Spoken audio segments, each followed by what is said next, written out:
Bonjour à tous, c'est Claire, bienvenue dans cette vidéo où je vais vous présenter une fée du petit oracle des fées. Je vais vous le montrer si vous tombez par hasard sur cette vidéo. Voilà. Alors, ça peut vous intéresser si vous avez ce petit oracle des fées. Ça peut vous intéresser aussi parce que à travers les fées, on a des exemples de façon de se conduire, de se protéger, de guérir. Ou alors vous pouvez demander l'aide des fées, de ces fées-là, pour vous aider. La fée dont on va parler aujourd'hui, c'est la biche blanche. Alors, si vous regardez le petit message, vous pouvez lire « La raison du plus fort n'est pas toujours la meilleure, soit inventif et rusé ». Alors, cette biche blanche, on la retrouve dans pas mal d'histoires. On va lire le début de ce que Édouard Brazet nous raconte sur cette biche blanche, cette blanche biche. Alors ça, c'est un livre que j'aime beaucoup, qui est très très beau, et qui présente plusieurs fées. Donc là, on est dans la partie des fées animales. On la trouve dans d'autres livres, elle est assez, elle est assez connue comme fée. Alors, qu'est-ce qu'il nous dit? On va juste lire le début. La blanche biche est une fée surgie de l'au-delà pour attirer le chasseur sur ses traces, l'égarer dans la forêt et le conduire jusqu'au royaume de féerie, d'où il ne pourra plus jamais revenir.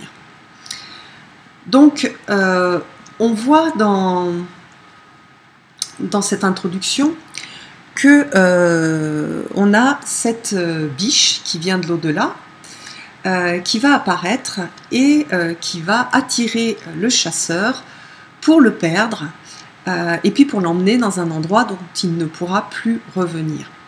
L'idée, c'est le chasseur ne peut plus revenir, donc il ne va plus pouvoir être une menace pour les êtres vivants.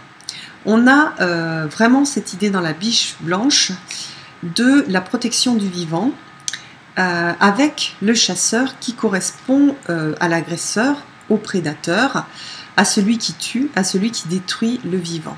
Donc vous voyez qu'on a ces deux aspects, la protection du vivant et celui qui va attaquer, qui va tuer le vivant. Alors, la biche blanche, elle ne vient pas voir le chasseur pour le tuer, elle ne va pas chercher à le tuer, parce que ce n'est pas un prédateur, la biche. La biche, elle préserve la vie.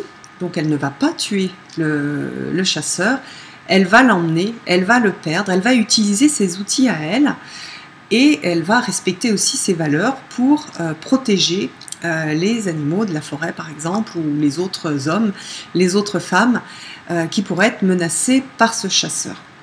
On a donc ces deux, on va dire en psychologie, ces deux archétypes, celui qui détruit et celle qui protège. On voit aussi qu'on a le côté yang et le côté, on va dire, le côté négatif de l'aspect yang, de l'aspect du masculin.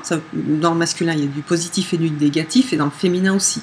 Mais là, on a donc le côté négatif du masculin qui cherche à dominer, qui cherche à posséder et qui va tuer. Et puis, on a le côté positif du féminin qui lui est sur des valeurs de protection, sur des valeurs de non-agression et qui va utiliser aussi pour se protéger des outils qui ne sont pas les outils du masculin.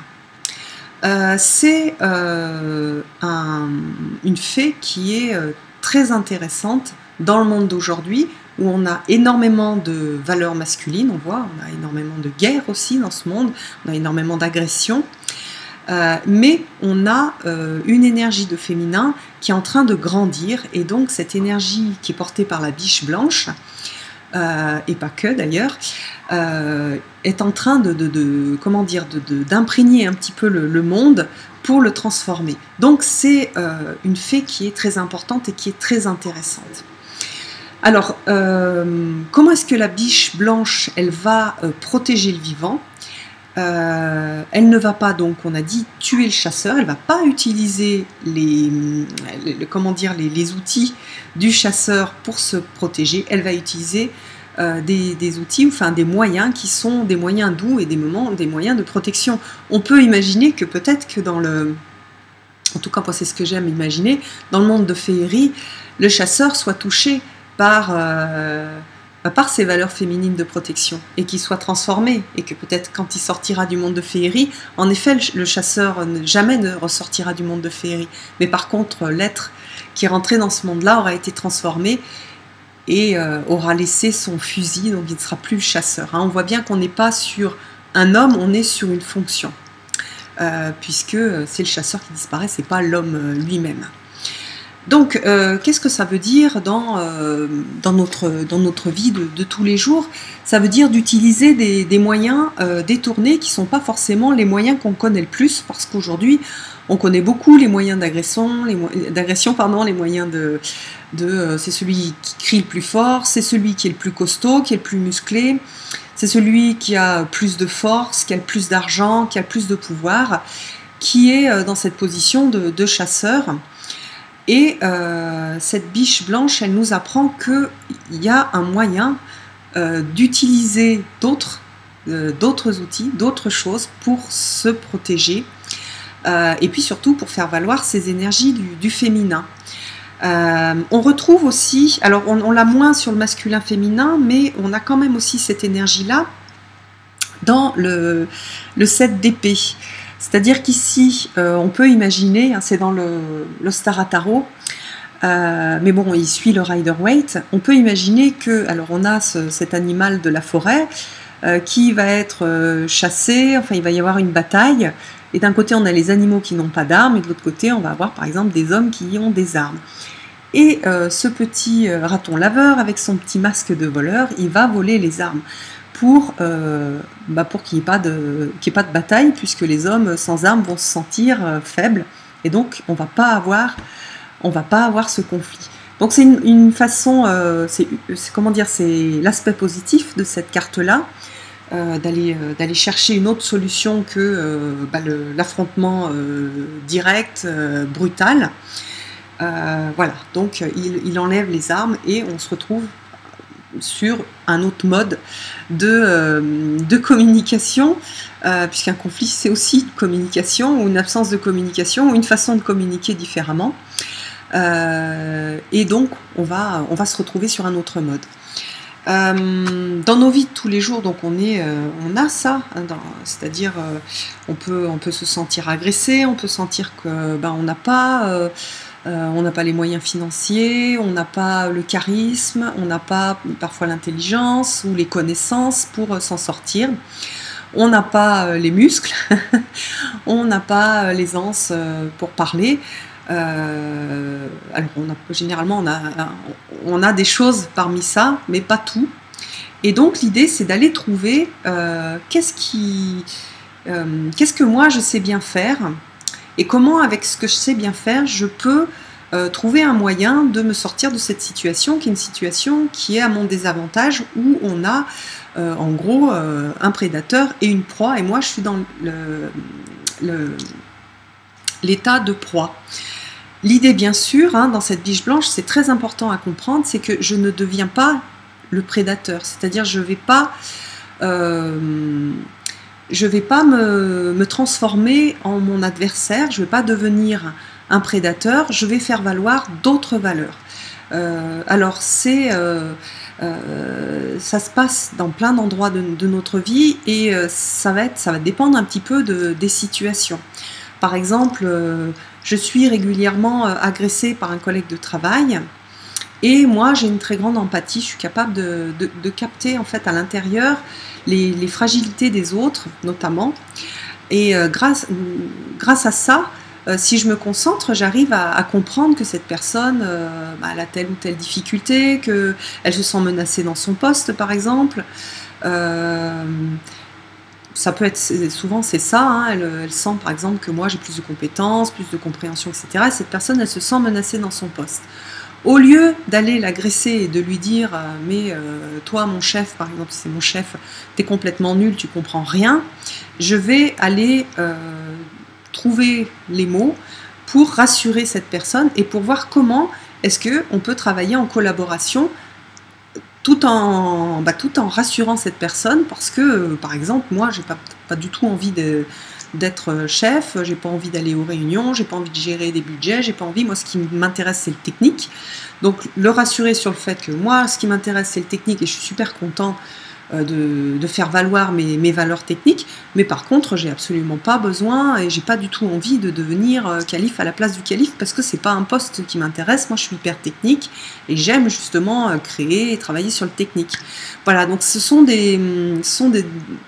type de de voies détournées qui sont beaucoup plus justes et qui permettent d'avoir des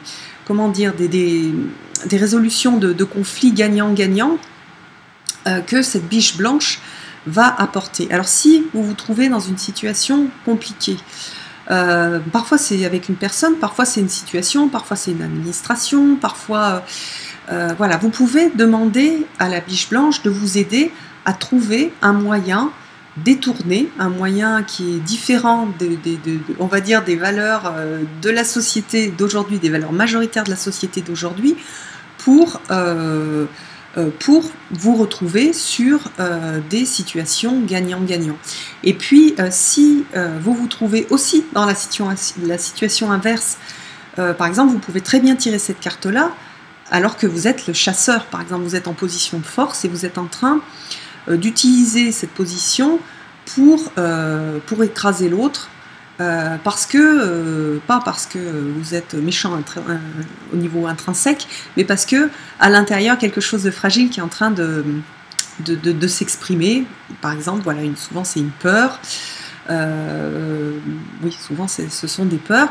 Essayez de voir comment est-ce que vous pouvez passer dans ce monde de féerie pour guérir, pour penser un peu cette peur et ces blessures, hein, c'est très souvent lié à ça, à des blessures d'enfance notamment, pour revenir en homme et plus en chasseur, en homme ou en femme, ou on va dire en homme avec un grand H,